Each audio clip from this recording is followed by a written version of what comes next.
Well, we have it all going on today.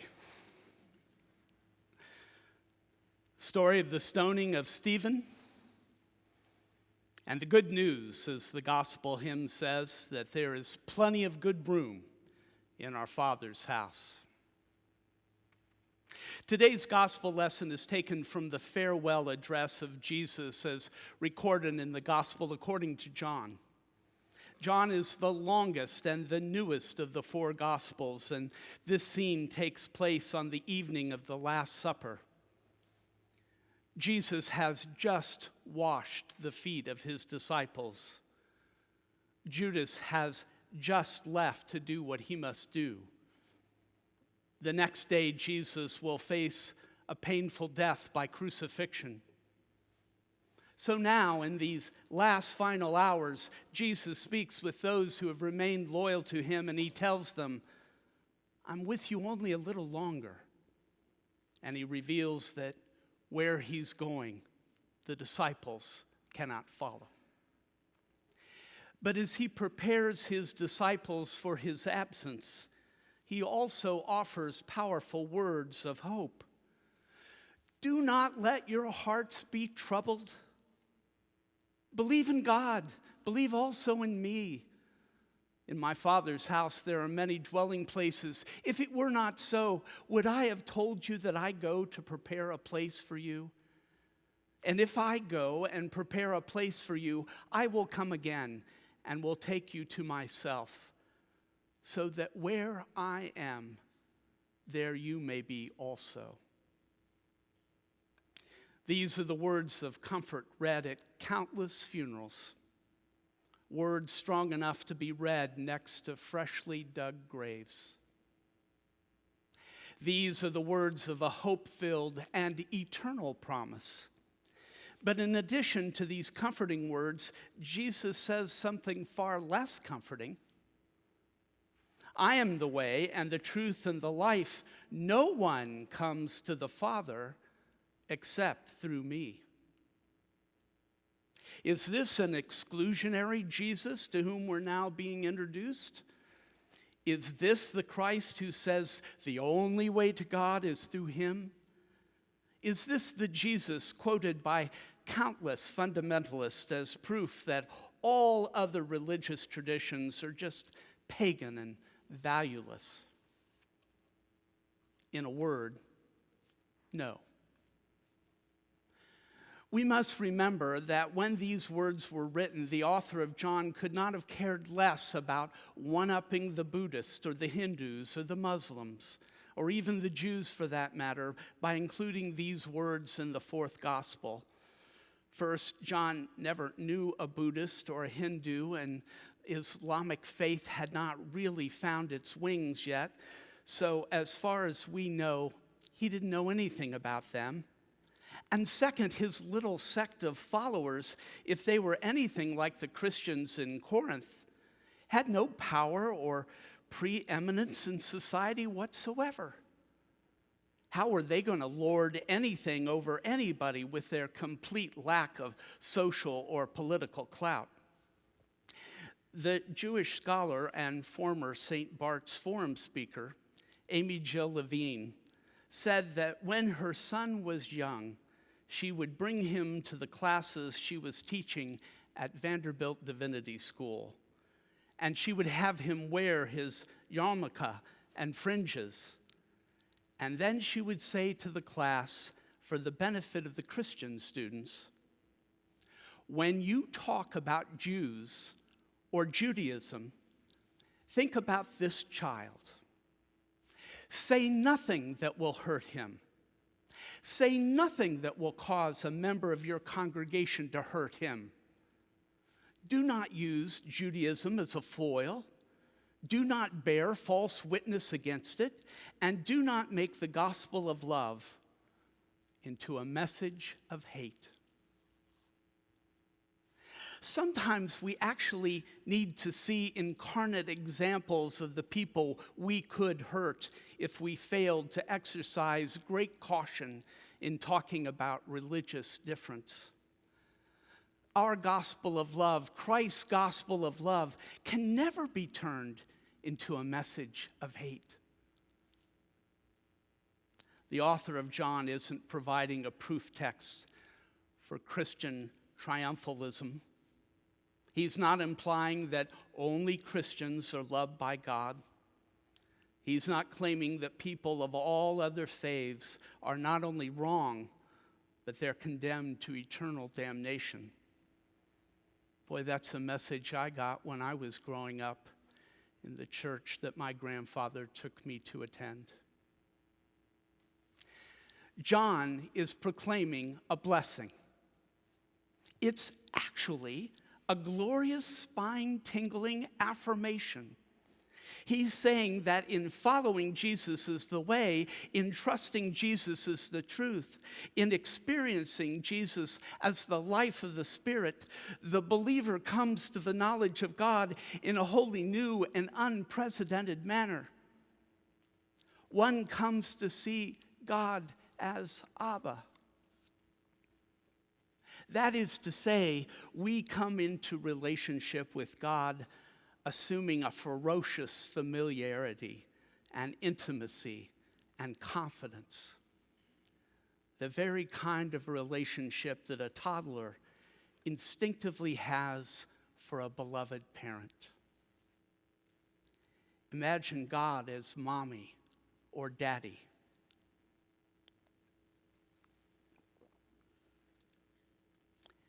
No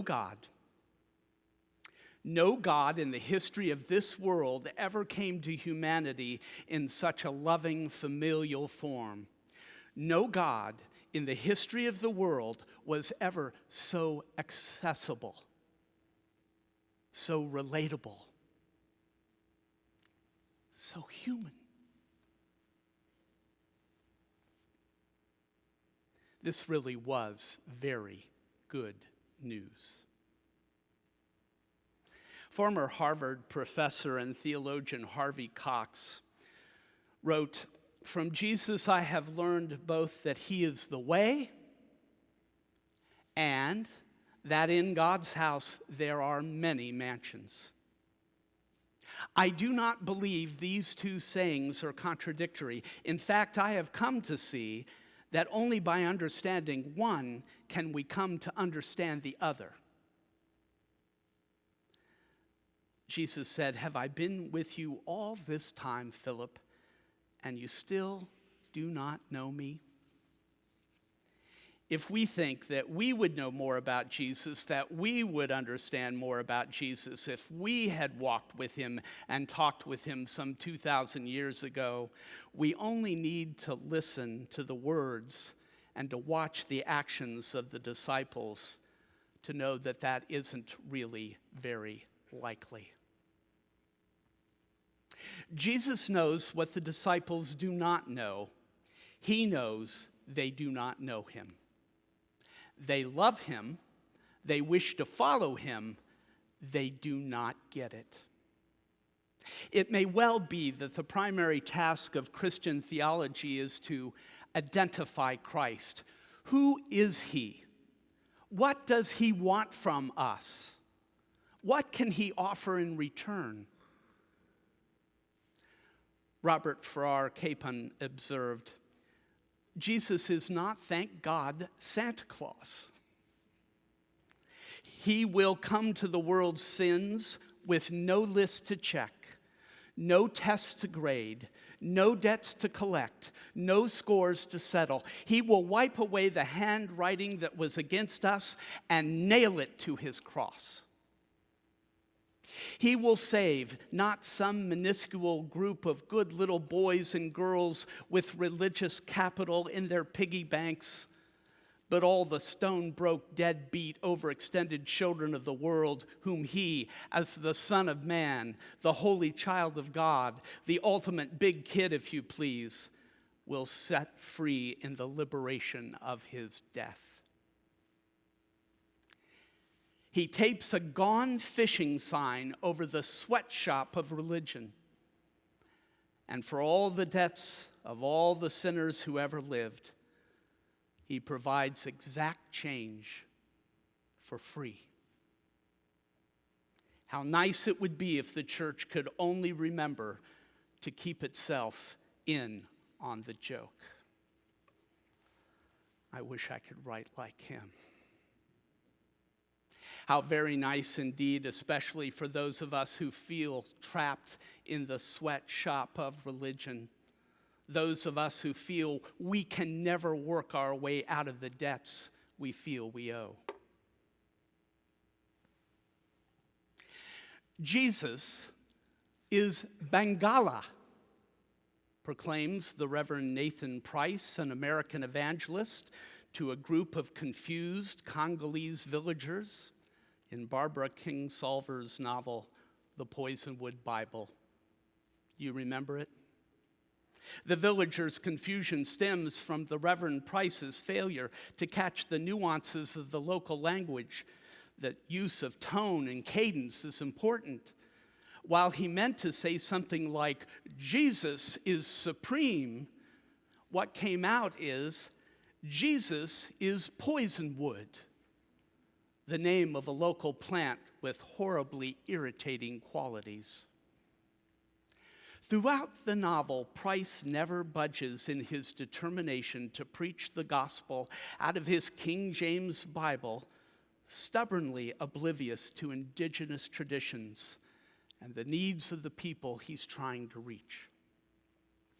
His 1959 missionary approach reflects a long tradition in which the goal was to save those pagans by preaching a white European Jesus. Yes, I said that. As we know, much of this evangelizing was backed up with imperial weaponry through which slaughter became a tool of conversion. I said that too.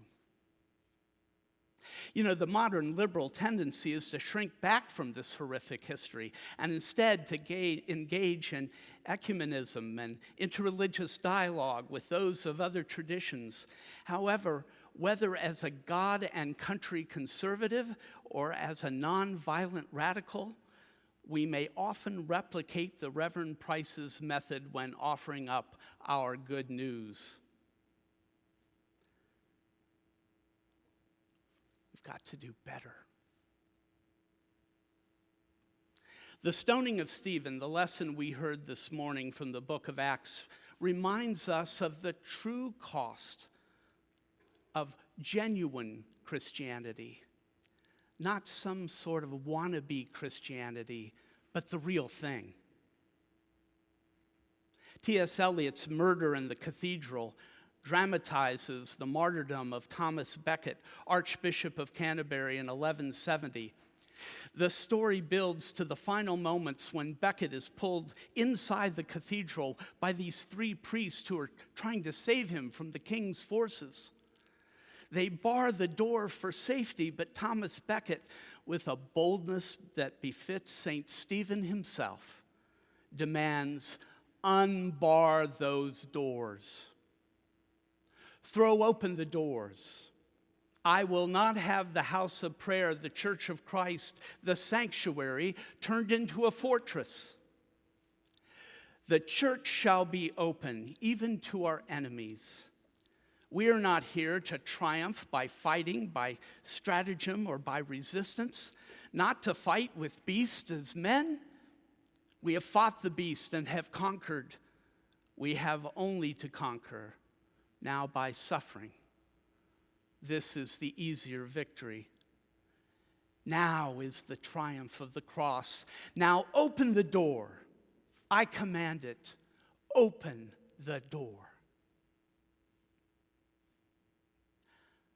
Scott Bader-Say writes, like Stephen and like Jesus, Thomas Becket went to his death opposing the forces of evil, not with power, but with faithfulness.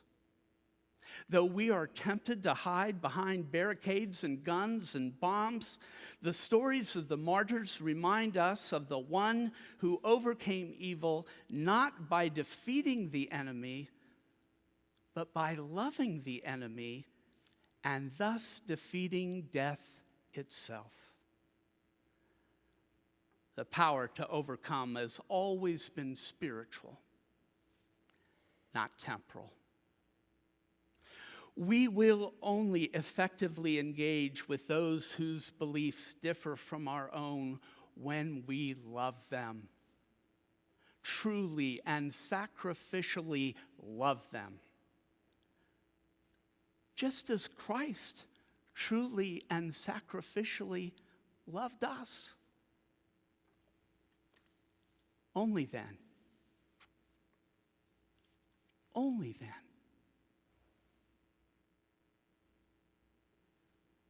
do not let your hearts be troubled.